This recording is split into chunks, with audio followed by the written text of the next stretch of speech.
Minority Report is a sci-fi thriller set in 2054, where a special police department called Pre-Crime uses psychics, known as precogs, to predict and prevent murders before they happen. The story follows Chief John Anderton, played by Tom Cruise, who believes in the system until he becomes a target. The precogs foresee him committing a murder, forcing him to go on the run to prove his innocence.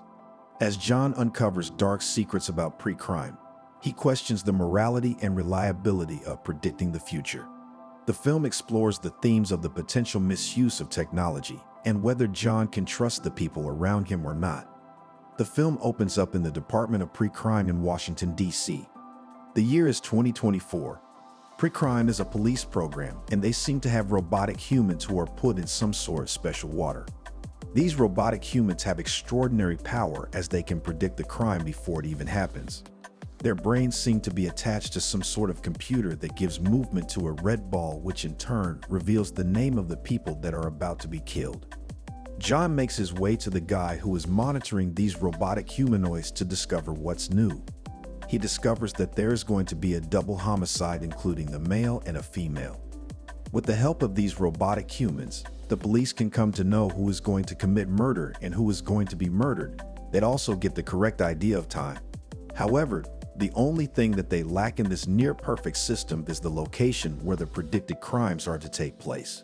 Moreover, it seems that the head of this department is John, and he appears to take this work very seriously, working with great dedication. John then informs his superior and asks them for permission to engage in this case.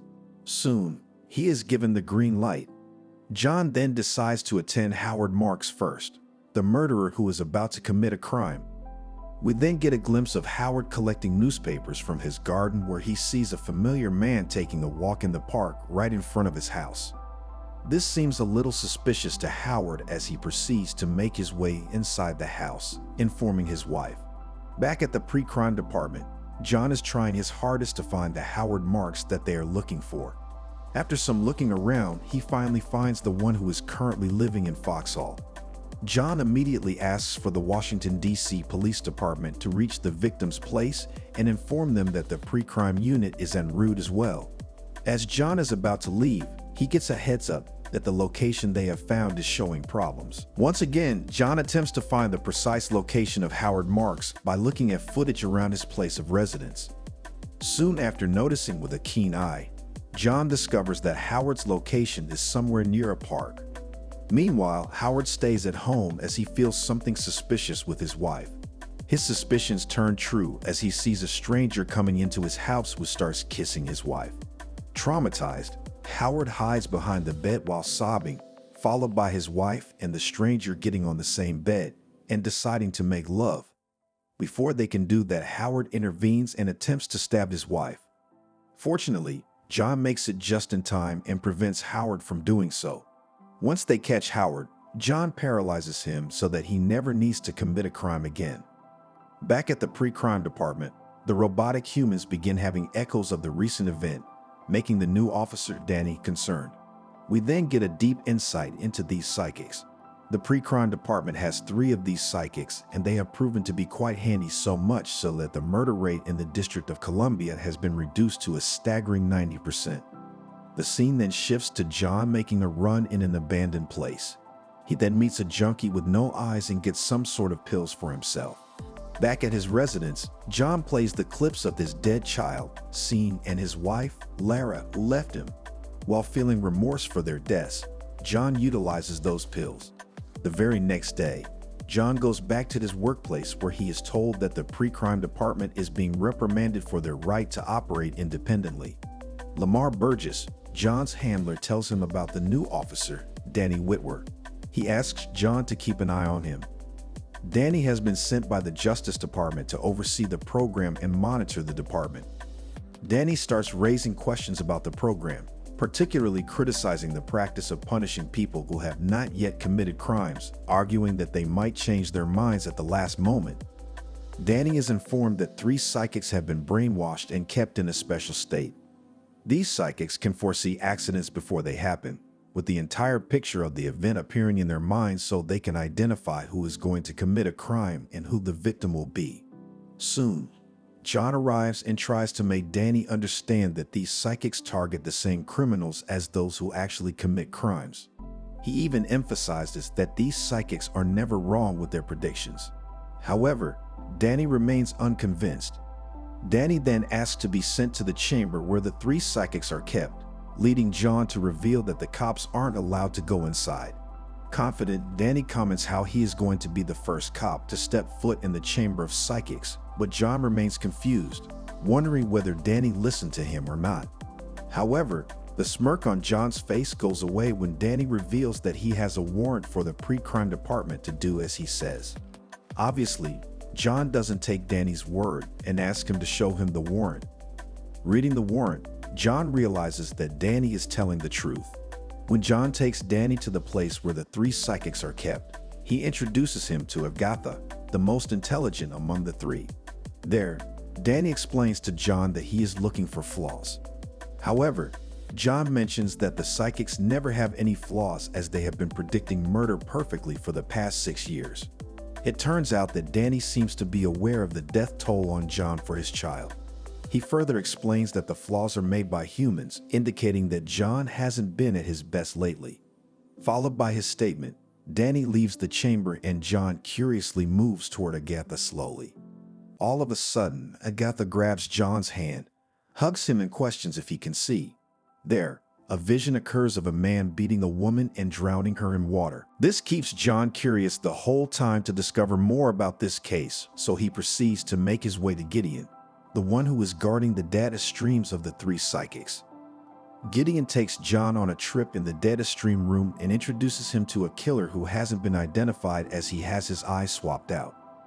Furthermore, this guy appears to have drowned a woman named Anne Lively. John then asks to see Agatha's previous on this case, but when Gideon tries to do it, the system gives an error. Although this comes off as weird, Gideon believes that it's just a glitch. John then tries to grab the device with the details regarding this incident, but gets stopped by Gideon, who explains that the precogs are not allowed to take anything from this room. However, John manages to convince Gideon. Moreover, this discrepancy leads John to go to his boss and inform him that some information has been deleted. John's boss dismisses his concerns, saying that the program is going to be launched nationwide next week, and advises him not to pay much attention to it or mention it to anyone.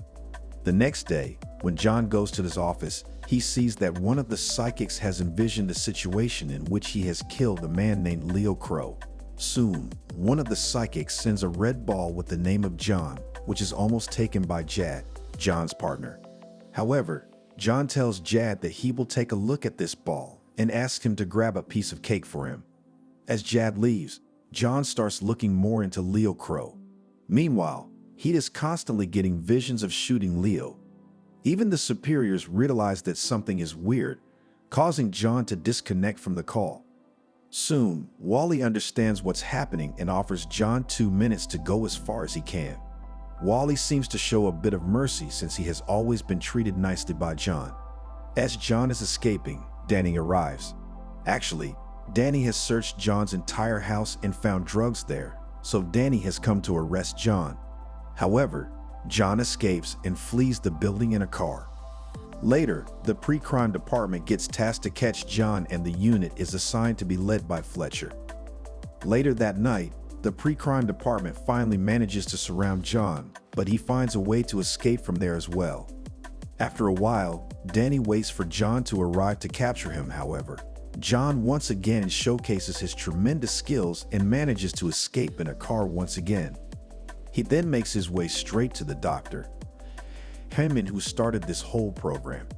John tells her the entire story and asks if any idea can be implanted into someone's mind.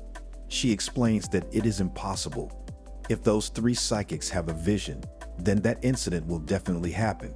She goes on to explain that 10 years ago, a new drug emerged, an intoxicant that caused people's children to become very sick. These children were born weak but possessed psychic powers, the same powers that these 3 individuals have, allowing them to see the future. Most of these children died, but the 3 psychics survived and were used in this program. It is also true that sometimes one of the 3 psychics has a different vision, which is called a minority report. This represents an alternate future, indicating that if the criminal changes their mind at the last moment and does not commit the murder, the incident will not happen. John is completely surprised to hear this. He realizes that he must have seen an alternate future because after his son was kidnapped 6 years ago, he has been working diligently with this department. The doctor tells him that whenever a minority report is generated, the entire video is deleted so that the world does not know about this truth. In other words, the truth remains hidden, and this program and system continue to function as they are. Hinman then tells John to find the file of the minority report if there is one, in order to save himself. However, John replies and discloses that the file has been deleted.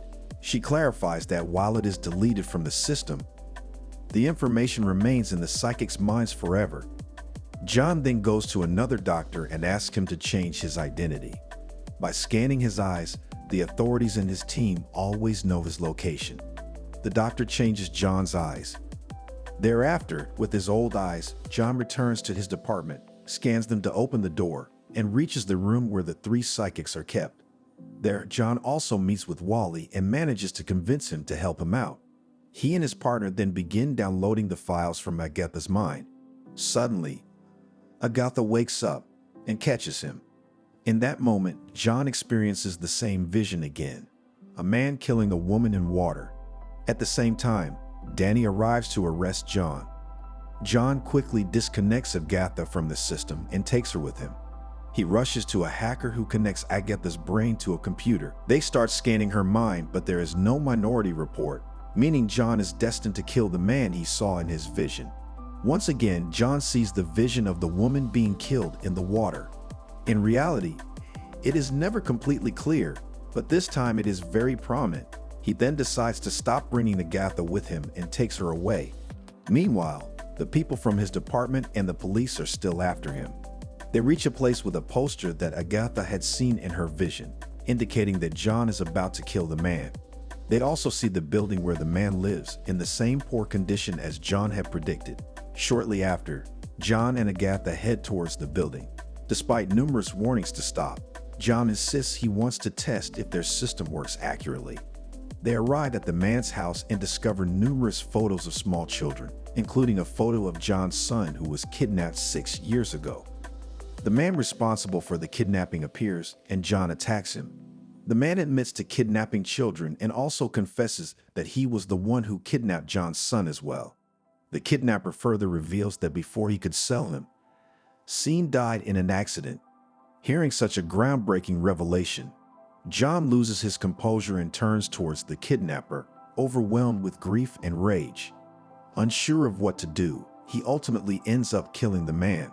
However, before dying, the kidnapper pleads with John to kill him instead of arresting him, revealing that he was not acting alone. He admits that someone else had instructed him to kidnap John's daughter to frame John, but he kills himself before disclosing the identity of the mastermind. Now, John is implicated in the murder. Desperate, John flees to his ex-wife's house, located far from the city. Meanwhile, Danny arrives at the crime scene with his team. After a thorough investigation, he suspects that someone is trying to frame John. He calls John's boss and arranges a meeting at John's house. At John's house, Danny finds a new, previously unknown videotape showing a man killing a woman underwater. The tape was recorded by John with the help of his hacker friend. Upon seeing the video, John's boss dismisses it as identical to previous recordings, but Danny insists there are differences. He points out that the air and water currents are in the opposite direction, indicating that someone attempted to kill the woman twice. The boss remains skeptical, arguing that the original perpetrator was caught. Danny counters, explaining that the real murderer had orchestrated the killing by hiring someone else, and when the hired killer had second thoughts, he was apprehended, leaving the true culprit free. After that, the real murderer repeatedly tried to kill the lady in the same way so that no one would doubt him and no investigation would be done on the case. Soon, something unexpected is found out. The video clip has been deleted, which means that there is someone in their department who is the real culprit behind the murder of Ann Lively. Lamar Burgess then explains to Danny that Agatha is the most talented of the 3 psychics. Burgess further explains that if Agatha is not with them, then the department cannot be run without her. After saying this, he shoots Danny, causing him to die, which reveals that the murderer Danny was talking about is none other than Burgess himself. Somehow, John becomes the suspect for Danny's murder, making his life even more difficult.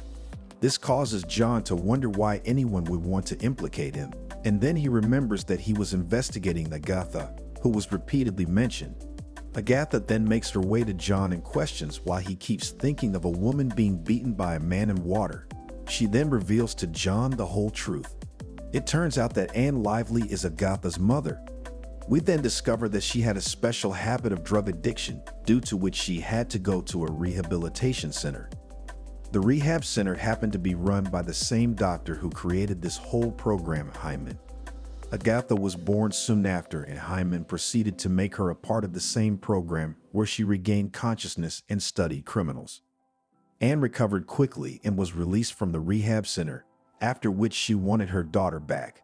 However, this program could not have run without Agatha because her thoughts were the foundation of this entire program. Her mind was very sharp. That is why her mom was killed. John asks who killed her mom. Before she can answer, she tells John that he will have to run yet again. John stays confused and doesn't know what to do, causing Agatha to scream, asking him to run. However, it is too late for John as the people from his department have already come. They proceed to take John under arrest for the murders of Leo Crow and Denny Whitwer.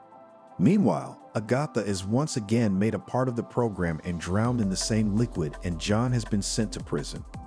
Now, John's ex-wife goes to John's boss and says that someone is after John, explaining that someone is trying to trap him. Little did she know that it was Burgess himself who was framing John. Burgess then tells Lara that he will try to find out who is the cruel person who killed Anne Lively by drowning her in the water.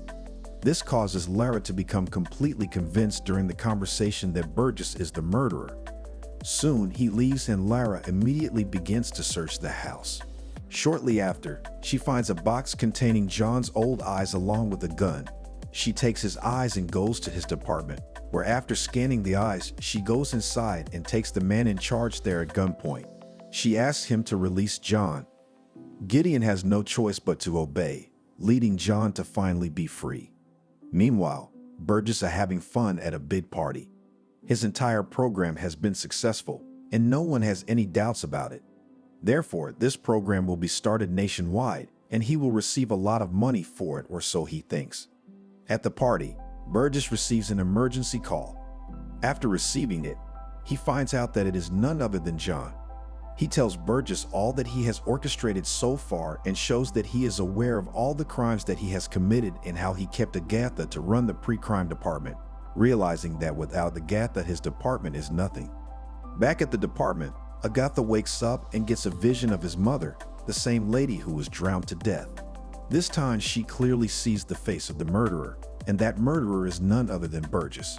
At the same time, Lala contacts Jad and asks for a favor in the name of John. Jad then proceeds to broadcast Agatha's vision at the party. The entire episode is telecasted, leaving everyone to realize that Lamar Burgess is the murderer and a fraud. All this time, he has fooled and cheated everyone. He is a murderer, and after realizing that all his plans are turned to dust, he attempts to flee from the party. Meanwhile, Agatha gets another vision. This time she sees Burgess killing John. As Burgess reaches the kitchen area, he takes out his gun. John also comes out of hiding and goes on to confront Burgess. He tells Burgess how he used the murder of Scene to set him up, and knew that it would eventually lead John to murder. It is then confirmed by the Red Ball that Lamar Burgess is going to commit a murder. The two, Burgess and John, finally confront each other on the rooftop. There, John is boss that no matter which way he looks at it, it will be his end. If he kills John, he will have to rot in jail for the rest of his life. And if John survives, he will prove the program completely wrong. This causes Burgess to take out the gun, apologize to John, and shoot himself. Later, the government gets complete evidence against Burgess, after which the pre-crime department is shut down. Moreover, the two psychic companions are freed and are sent to live normal lives. John is once again reunited with his ex-wife, and the two are once again in love with each other. Thanks for watching. If you enjoyed this video, give it a like, subscribe, and don't forget to ring that notification bell icon to stay updated with the new content.